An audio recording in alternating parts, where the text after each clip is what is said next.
Hi, everyone. Thank you so much for being here. We might have some more people drift in. Hi, welcome.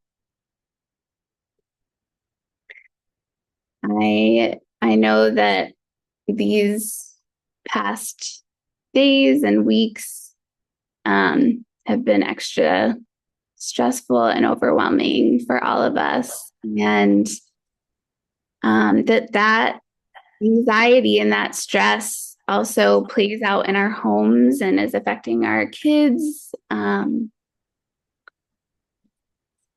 think, if you're anything like me, when you're stressed, um, it's it's so much easier to overreact to our children and pass that stress along to our kids. So I'm looking forward to sharing some of the tools that I've been using and that I've been using for myself and for my children. I think, I know every one of you, as moms and parents, this is probably the hardest part of this horrible situation is just seeing the impact on our kids and the ways that our routines have been thrown off, disappointments of school that's supposed to be starting and isn't, stress and fear, hearing sounds of the jets like breaking the sound barrier. It's a lot, and so you're not alone. Um, okay, so like I mentioned, I think we've all probably seen the impact already that this situation's had on our children. Um, their stress levels are elevated, and that's probably affected their behavior over the last few days. Um, they pick up on us through our body language, our tone of voice, our presence, even if they don't fully understand what's happening. The chances are they are impacted. And so, as parents, the most important thing that we can give our children right now is safety. Um, Let me just switch a setting really quick. Let's see.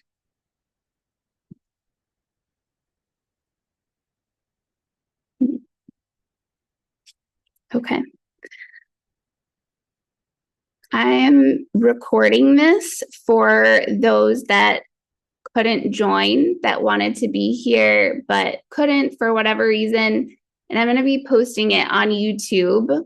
So I'm just trying to make sure that the recording is, let's see, trying to make sure that my video gets recorded, but let's see. I'm not seeing it, so that's fine. We're just going to keep going. Okay. Um, so our role as parents is to provide a felt sense of safety for our kids. To That's English, hey, Rada? English education. Oh, let's see. And You need to mute the microphones for people, please. Yeah, let's see. Okay, there we go. Okay. So giving our children that sense of safety, even even as things are happening around us, right? There is elements that are not safe, right? We are in a threatening situation. but being able to offer our children relational safety in this time is going to be so key. And so first, we need to know how to regulate our own bodies and our own nervous systems. And so I'm going to be talking about these principles through a polyvagal theory perspective, which looks at the body and the nervous system and how our bodies respond to fear and stress, and what brings that felt sense of safety back to us. So I hope to share a little bit of, theory and, kind of explaining a little bit of how our nervous systems work, and then hopefully some really practical things that you can do and you can do with your children.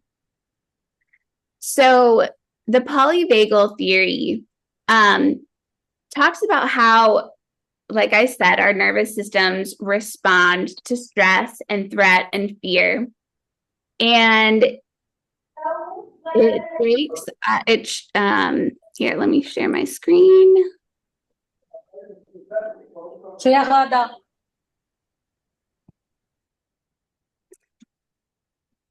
Okay, so we can see our nervous system has 3 states. This green is the social engagement state that is sometimes called the ventral vagal state. It is where we're experiencing safety and connection. We're able to engage in relationships. This is Ghada. we want to be, and this is where we want our children to be. As we go up and arousal increases, as we're getting input that's telling our body that there's danger and threat, are affected, and our body starts to release stress hormones, and we get elevated and go up into that fight or flight response. This is our sympathetic nervous system. This is our body preparing to respond. It might feel like anxiety, it might feel like anger, it might feel like panic. And then as that arousal continues to increase, we have the freeze or the shutdown state. And so this is when we just completely collapse. This is when everything just becomes so overwhelming that we can't do anything. We feel disconnected. We feel numb. We just want to go maybe hide in the covers and not deal with anything that's going on. We just can't.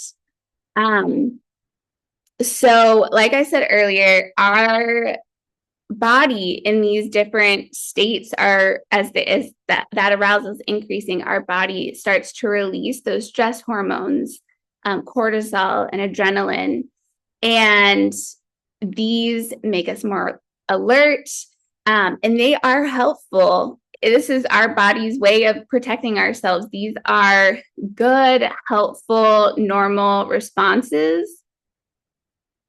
But living in fight or flight is what is toxic to our bodies, and what can even, cause physical health issues. And obviously, there are a lot of reasons why our bodies are going into fight or flight over these last few days. And our bodies are doing their jobs, and we can thank our bodies for helping us to be able to react and respond. And then we can also come down from those experiences and regulate and come back into that social engagement system, into that safety and connection. Our children's nervous systems mirror ours. And so when we're in those states of fight or flight or shutdown, their nervous system is going to be responding and mirroring what we're experiencing. So our ability to move through these states is so important. And that's what's going to help our children be able to move through these states in an effective way. And so, kind of taking this framework, I'm going to share another image. So taking the polyvagal framework, we can understand this somatic stress cycle. We can understand the cycle that our bodies use to process stress. And this is a good natural cycle. This is how our bodies keep us safe. They experience that activation and are able to move through, react to what needs to be reacted to, and then come back down.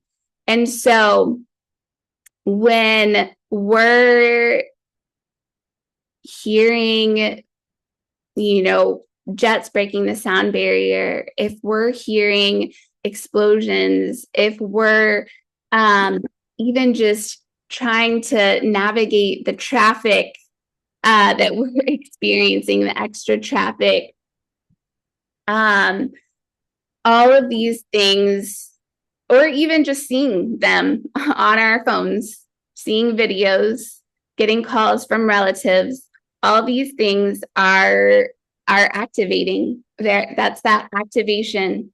And so this is that first stage when we're perceiving danger and our nervous systems are activating, releasing those stress hormones so that we can go into the fight or flight response.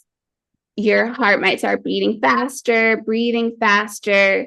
And then next is that mobilization stage. And so the body is ready for action. You might feel restless or agitated or have the urge to get up and do something. And this mobilization is really important because it's the body's responding to stress.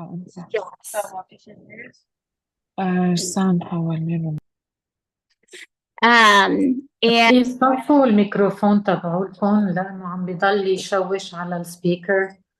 yeah, Thank can you. everybody just make sure you're muted, please? Thanks so much. And so that mobilization is really important because we do need to be able to respond in these types of situations. And so then we go into, after the threat is done, after we have acted, we go into that deactivation. Once that threat is passed, the body needs to come down from the heightened state. And we need to be able to relax the body, slow down our heart rate, start breathing more deeply and regularly, release that tension in our muscles. And then there's the restoration, the restoring of our resources, where we're able to rest and get back our energy. And this is where where we're able to get back into a balanced state and ready for what's to come next. So completing this cycle is super important because when the cycle is left uncompleted, our bodies stay stuck in that mobilization phase. And you probably know what this feels like. That anxiety, that tension, that restlessness, that, quick to react to things that you might not normally react to. That feeling of your skin just crawling out of your skin, tight chest, and we're talking about it lasting when you technically can rest and sit and relax, but that's just not possible, or your body's not coming down from it. And so when we're not completing that stress cycle, we're staying in that state, and this can lead to burnout and chronic stress, and even just the experience of trauma. And so we need to be completing that stress cycle, and our children also need to be guided in completing their stress cycles too. It can affect their emotional and physical health, just like it does ours. And so some ways to complete that stress cycle for both us and our children, some ideas are like physical movement. Oftentimes we need to release that stored up energy.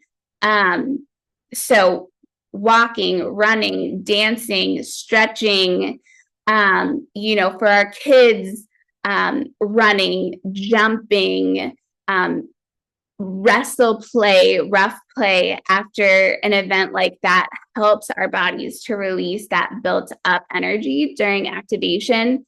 I know a couple days ago, we were all outside playing, and we heard one of the loudest sonic booms that we had heard up until that point. And there was obvious immediate fear. And after we were able to connect a bit, we dance party, and we turned on music, and we danced and shook our arms and legs and jumped up and down. And so things that physically release that energy, breathing exercises, focusing on the breath, focusing on that deep breath, that helps to activate that rest and digest state, bringing our stress hormone levels back down. So belly breathing, placing a hand on our chest and stomach while we're breathing, focusing on a deep inhale and a slow, long exhale. And this is also a great thing to teach our kids. If our children see us doing these things, they're also a lot more likely to be curious and want to try it with us. Along with the physical movement, I had talked about, shaking our arms and legs for a couple minutes to almost just like shake off that stress. And that can be, a fun thing to do with kids too, something that they find silly. Crying or laughing are both ways for the body to release that stress and complete that stress cycle. So if your child is crying after, one of these loud sonic booms or some other scary event, let them cry. Let them cry for as long as they need to cry. You don't need to stop them from crying. This is a really important process. And if you need to cry, that's okay too. And if you guys don't feel like crying, then maybe a deep belly laugh, playing a silly game, or telling, a funny story and just laughing really, really hard, can also, help complete that stress cycle. So that, again, if we're looking at the previous graph, that social engagement system, that ventral vagal in the green, social connection is key in this. And that's why you are so key to helping your child regulate in times of stress and fear. And so we actually, there's a lot of talk about how kids need co-regulation, which is 100% true. And so do adults. So everyone needs co-regulation. Everyone benefits from having someone to talk to, having someone who is empathetic and wants to listen. Whether it's your spouse or a good friend, if you if you feel comfortable and feel good physical affection, asking for a hug or offering a hug,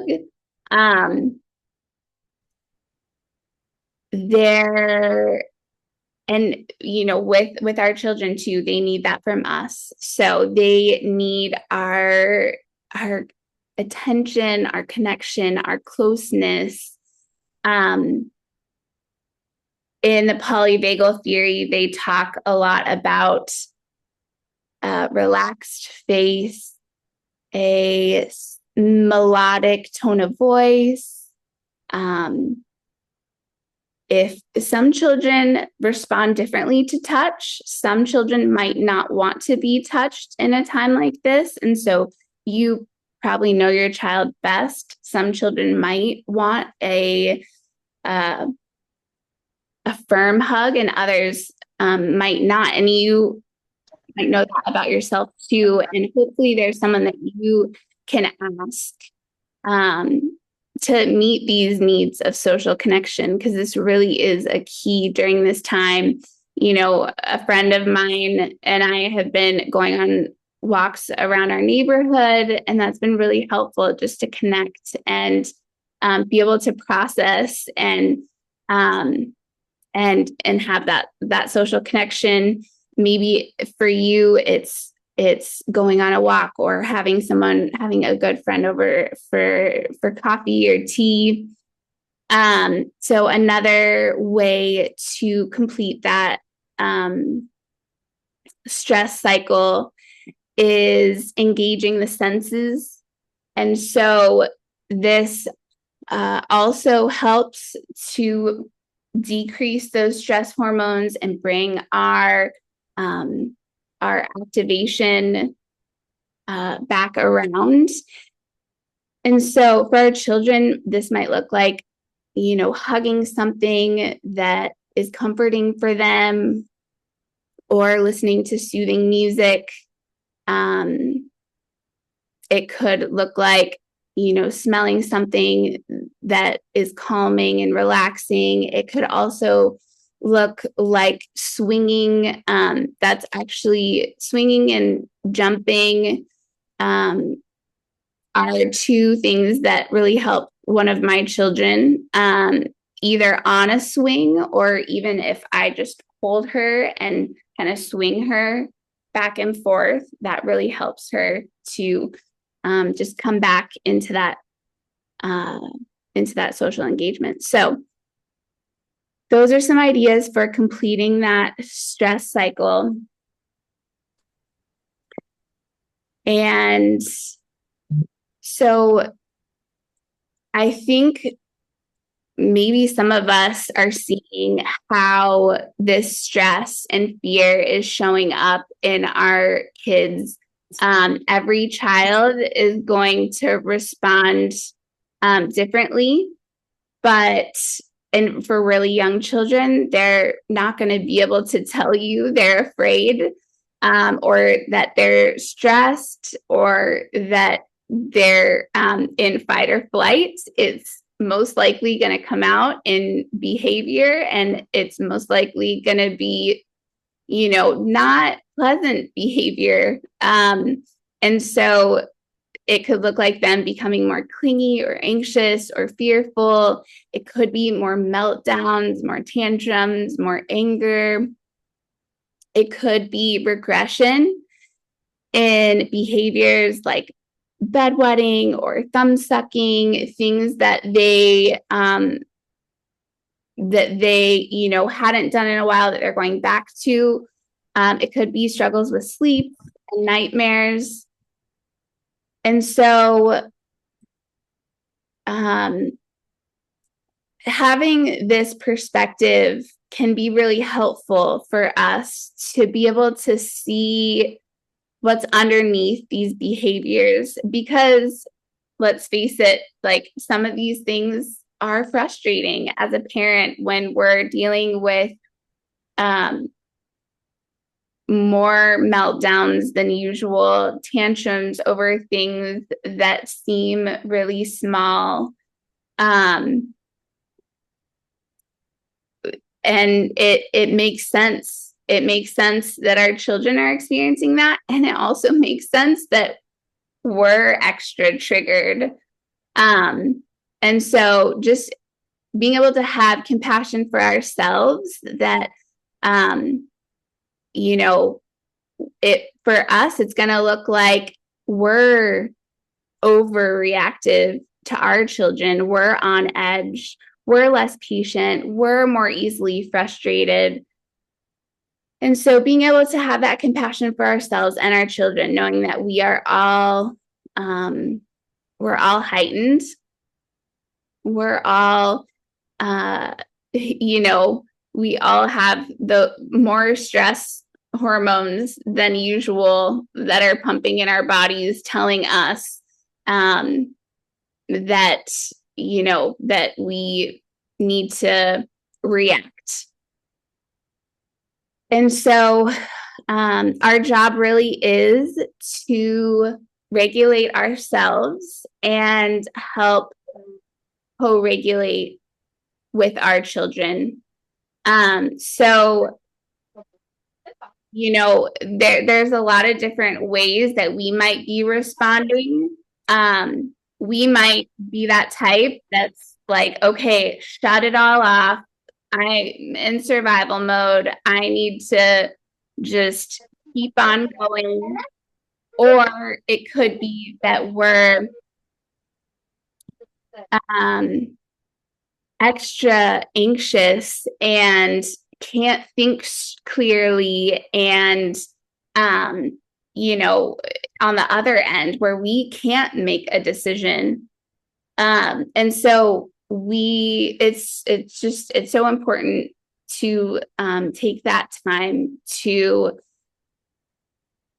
be able to reflect and acknowledge what we're feeling and where we are, so that we can offer a sense of that relational safety.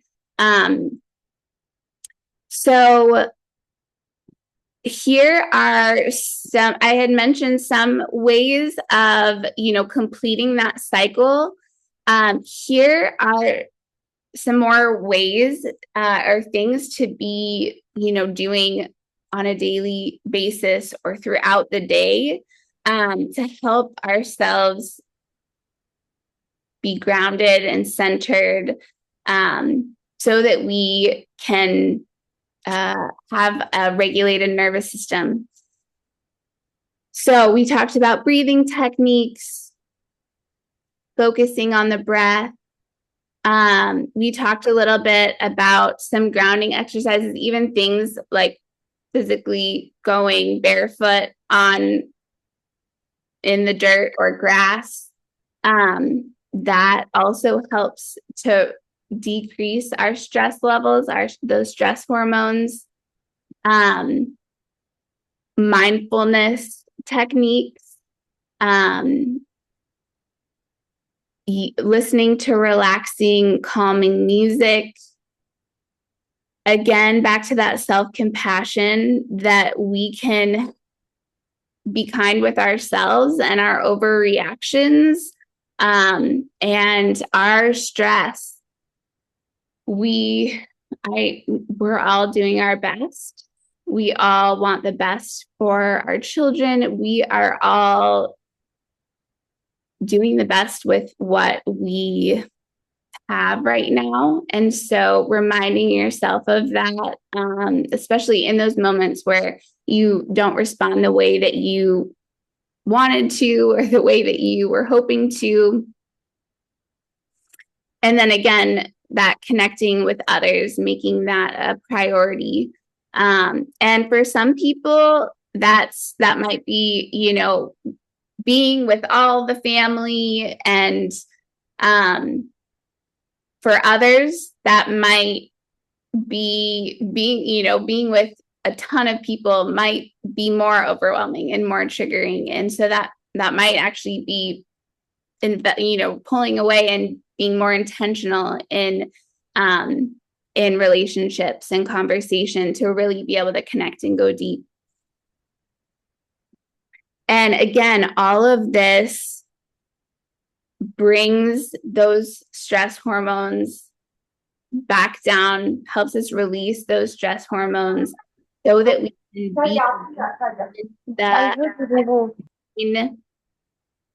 connected ventral vagal state. For our children, if we're able to regulate ourselves, we're able to be present and co-regulate with our children. And we want to make sure that we're validating their feelings. If they're afraid, we want to acknowledge what they're feeling is real, and allow all the emotions. One good thing to remember is all emotions are okay, not all behavior is okay. And so we can set boundaries around behavior in a supportive way. But we want to make space for our children to express their emotions. Again, back to that relational safety, in a situation where I think a lot of us are are not feeling physically safe, not knowing what's to come. And that makes sense. And as much as possible, we want to create an environment in our homes or wherever we are right now that's relationally safe for our kids and ourselves. Something that's helpful for that, aside from that connection and that welcoming of emotions, is, having routines. I know, some of us may just be completely out of our routine if we're not in our home right now, we're staying somewhere else. I know school may have already started for some of you and now it's canceled. And so there is a sense of, maybe, we had a routine and now it's all, it's gone. And so kind of trying to bring back some of those elements of routine. When children sense that, the outside world is not safe, it can be really helpful to have a predictable environment in their home. Again, like we've talked about, co-regulation through connection, physical closeness, and, things like, so obviously, our children are probably already expressing a lot of emotions.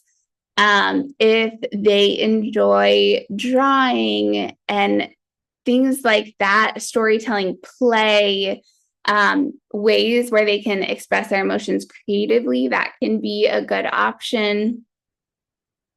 I was gonna grab a drawing that my daughter actually did at school the other day of a jet flying over and her sister, and their faces are like scared, and then I'm there and my arms are out and I have a big smile on my face, and I just thought that was such an interesting way that she depicted that. And one, it's something that she's trying to process, right? And like she drew herself with this crooked mouth that, you know, looks afraid. And she's trying to process it all. And so for some children, drawing can be really helpful. For others, maybe, you know, some sort of play around that topic. And then building in some of that movement into your routine to kind of just discharge that extra stress that we take on throughout the day.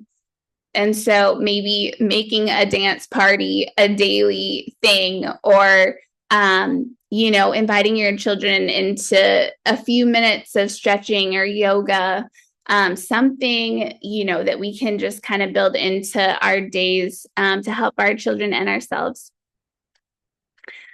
So I just want to end with an activity. I'd love to just lead whoever would like to participate in an EFT tapping for anxiety. And EFT tapping is a way to engage both the body and the mind.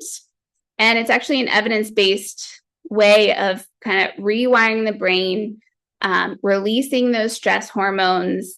And so it really does send calming signals to the brain. And it helps activate that parasympathetic nervous system, that rest and digest. So bringing us back down. And so what we're going to do is I'm going to lead us through, and again, you know, whoever would like to participate, you can. If you're like, I just want to watch, that's fine too. We're going to tap on some meridian points in our body, and I'm going to lead us through, you know, some things that you can say in your mind or even say out loud. So what we're going to do, I'm going to go through the points and then we'll do it together. So you're going to take 2 fingers, and what we're going to do first, and you can all find this point right now so that you can know where it is when we actually go through the process together. This is called the karate chop point. And you know, you're not tapping super hard. You're tapping pretty gently. But you can kind of feel it when you are in the right spot. These points are a little bit sensitive, and tapping here feels different than tapping here. You can kind of feel that it's maybe even slightly painful, although you don't want it to be painful. So, you know, don't tap too hard if it's causing pain. So this is the karate chop point. Then we're going to go to the eyebrow point, and this is right here where the eyebrow starts here. Just tap on that point a couple of times. And then we're going to go to the side of the eye. And then underneath the eye, and it's right here, your eye bone. And then we'll go to under the nose. And then the chin right there where there's that crease. And then the collarbone, which is about an inch or 2 away from this point here.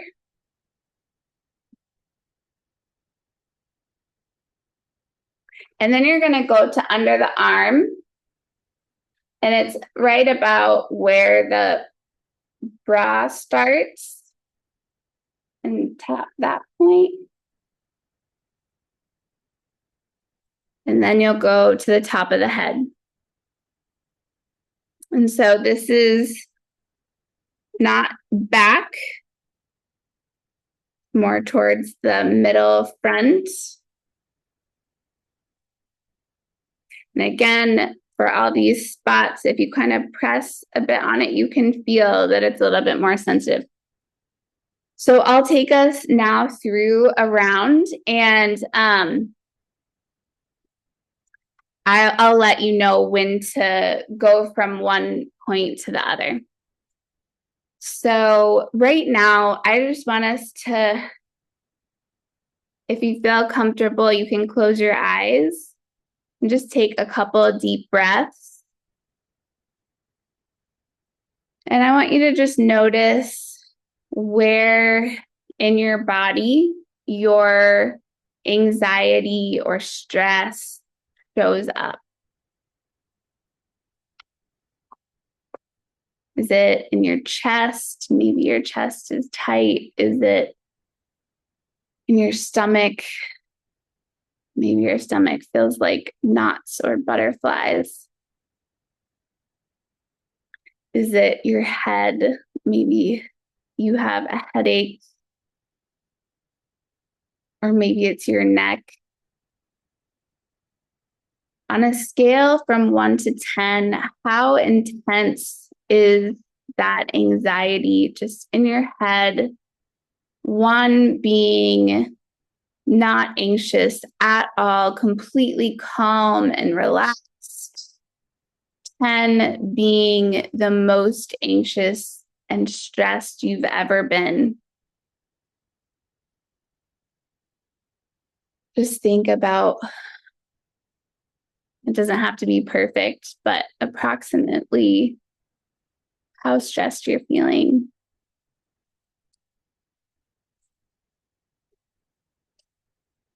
And now we're going to start tapping on the karate chop point. And you can repeat after me or say it in your mind. Even though I'm feeling anxious, I deeply love and accept myself. Even though I'm feeling so anxious, I deeply love and accept myself. Even though I am feeling so anxious and stressed, I deeply love and accept myself. Even though I'm feeling all this anxiety, I deeply love and accept myself. Now move to the eyebrow point. I'm just feeling so anxious. Now to the side of the eye. So anxious.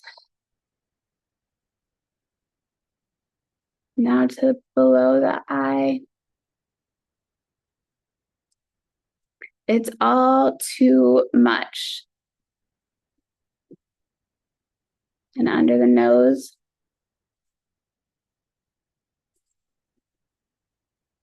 All this anxiety under the mouth. All this tension in my body. Now the collarbone. I don't know if I can handle all this stress. Now under the arm. So much anxiety and stress.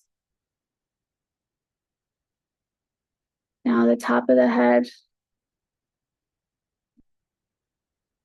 So anxious that I can barely think.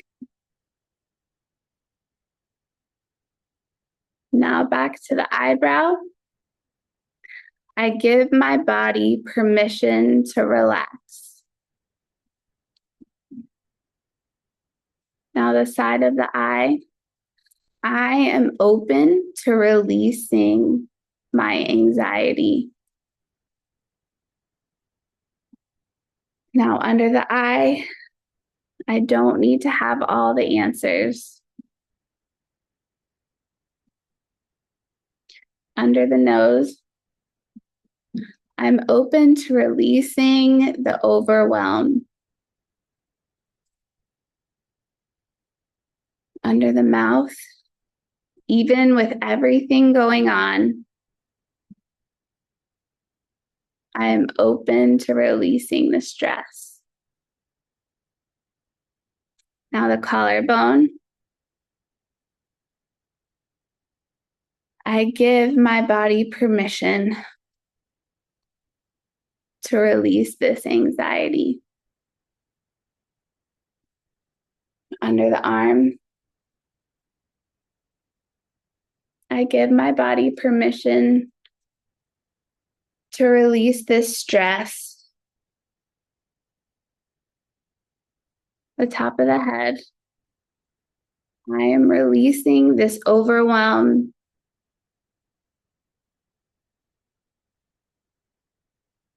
Back to the eyebrow point.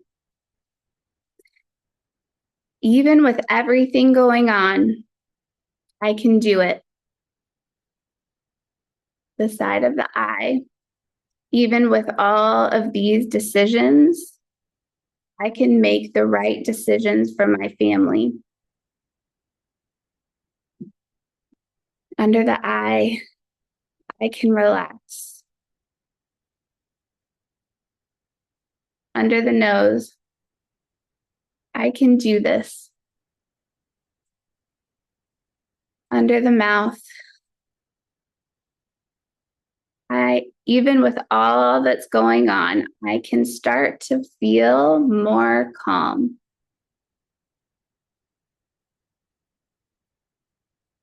And the collarbone, I'm allowing my body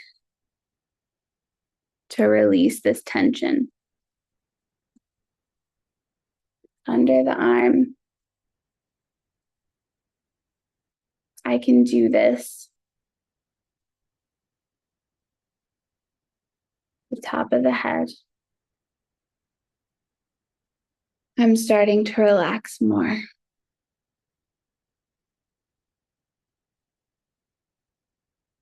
And just slowly stop tapping and take a couple deep breaths.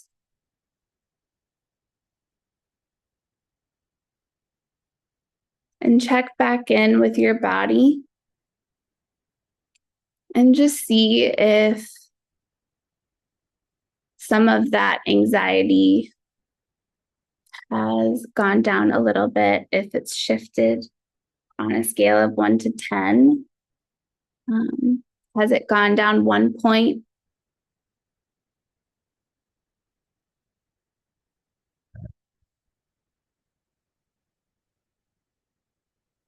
And guys, I know that, there is a lot going on and there is a lot to consider right now.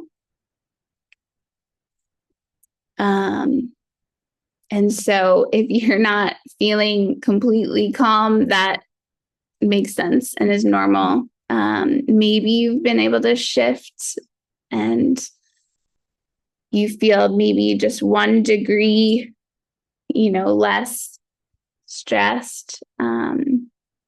And that's definitely something to celebrate. And if not, maybe some of these other ways of releasing stress can be helpful. Maybe, you can even do more rounds of tapping if after this you feel like that was actually helpful, but I need to do it again. There's lots of videos on YouTube. But I think the biggest thing that I want us to take away from this time is that, one, you're not alone, and it's normal what you're feeling and what you're experiencing. If it's anxiety, if it's stress, if it's showing up in paralysis and numbness, if it's showing up in anger, it makes sense. We are in a situation that is not normal. It's not okay. And,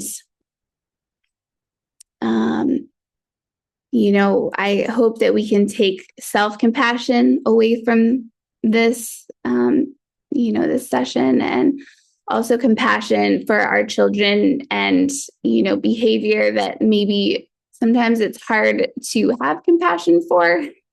We can really look beneath that behavior and see their nervous systems and that activation, and see that what they're really needing from us is that connection. And so, these things are, it's not a, do it once and, we're completely fine and, no stress. But I hope that these are things that we can all start to build into our daily routines and practices. And in those moments of fear, we have something that we can go to release that that high intensity, and to bring our systems back into engagement so that we can function, so that we can make these decisions for our families that we need to make, so that we can think clearly, so that we can be there for our kids. So that is, I'm going to end this session now, but I am going to post this video on YouTube. And so if someone that you think could benefit from it, feel free to send it to them. My YouTube handle is Montessori Expat, so you'll be able to find it there probably within the next hour or so. And yeah, I just want you all to know that, we're all in this together, and we're